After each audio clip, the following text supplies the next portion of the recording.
pagbayarin ng buwis itong mga kumpanya na to na matagal nang nakikinabang. Total, Mr. Chair, sa finance po kayo, naghahanap kayo ng pera. Hingan niyo po ng pera sila sa pamamagitan ng pagbubuwis. Total, kumita na yung mga yan. Mayayaman na nga yung mga yan eh. Hindi nga kami mabigyan ng ayuda eh. Manggagaling pa dapat sa gobyerno yung ayuda. That's all. Maraming salamat po. We recognize Mr. Maglunsod ng Motorcycle Taxi Community. Magandang araw po, Mr. Chairman, at sa mga kasamahan ko po sa transportasyon. Nung magkita po kami sa hallway ng isang radio station ni Secretary Banoy, hindi po ako naniniwala sa kanya na mabibigyan niya ng ayuda ang lahat ng rider. Pero sir, maraming salamat po. Ipagpaumanhin mo ang aking hindi paniniwala sa iyong salita. Kay Senator Rex Gatchalian, kay Senator, Ako yun. kay Secretary Rex Gatchalian po, nagpapasalamat po kami sa kanya.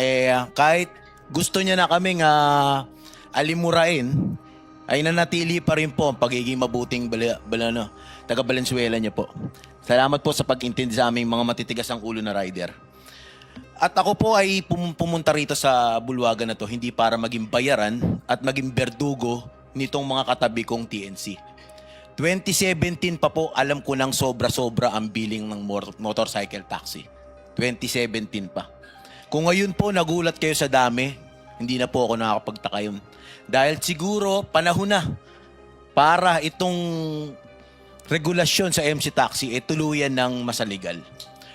2017, nandito na rin po ako noon sa hallway na to nung pag-usapan ng MC Taxi. Wala pong nangyari. Umabot ng 18 Congress, 19 Congress, ngayon pong 20th Congress. Wala pa rin po sa aming tumutulong para magkaroon ng siguradong batas na dito po sa Senado. Napangakuan na po kami sa Kongreso sa pamamagitan ni Congressman Franz Pumaren. Hindi ko pa po alam kung sino po ang mga ngako dito sa amin sa Senado. Bagamat ang aming hanay nasa 300 mahigit, sabi po sa listahan, yung pong mga rider na yun mga tao pong buhay yun. Bagamat ang iba sa amin ay talagang sobra-sobra, kung mapapansin nyo, kahit kailan hindi po ako nagsalita sa dami namin o sinilip ko yung mga kumpanya. Kasi yung pong kumpanya, yung numero na yun, mga totoong tao po yun na binigyan ng hanap buhay ng mga kumpanya na ito. Napakamali naman na kontrahin ko yung hanay ko para kalabanin yung mga nagbibigay hanap buhay sa kanila. Ang amin lang pong panawagan simulat sa pool na umupo po ko rito sa hanay na ito maligal. Pangalawa, magkaroon ng proteksyon. Pagbayarin ng buwis itong mga kumpanya na to na matagal nang nakikinabang. Total, Mr. Chair, sa finance po kayo, naghahanap kayo ng pera.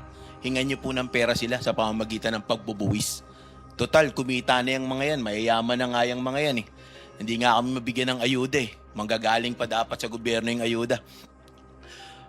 Ang aming pang panibagong hiling ang pagkakaroon ng 2 buwan na pag-atras ng amortization ng aming mga motorsiklo.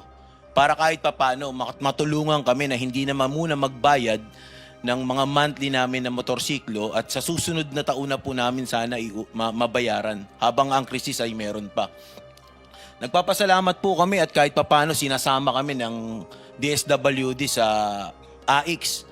Ang sabi nga sa akin ni BM Greg po na hindi kasama ang MC Taxi sa GAA ng fuel subsidy. Kasi hindi kami regulated at ang pinayagan lang yung mga PEMEDES, yung mga sa delivery services. Hindi kami maisama dahil pinapabayaan kami, nagkaroon tuloy ng pagmamalabis, nagkaroon tuloy ng pang-aabuso. Ngayon ang hiling namin, tuluyan ng mapag-usapan, masaligal itong hanap buhay na to. At talagang once and for all, makinabang ang publiko.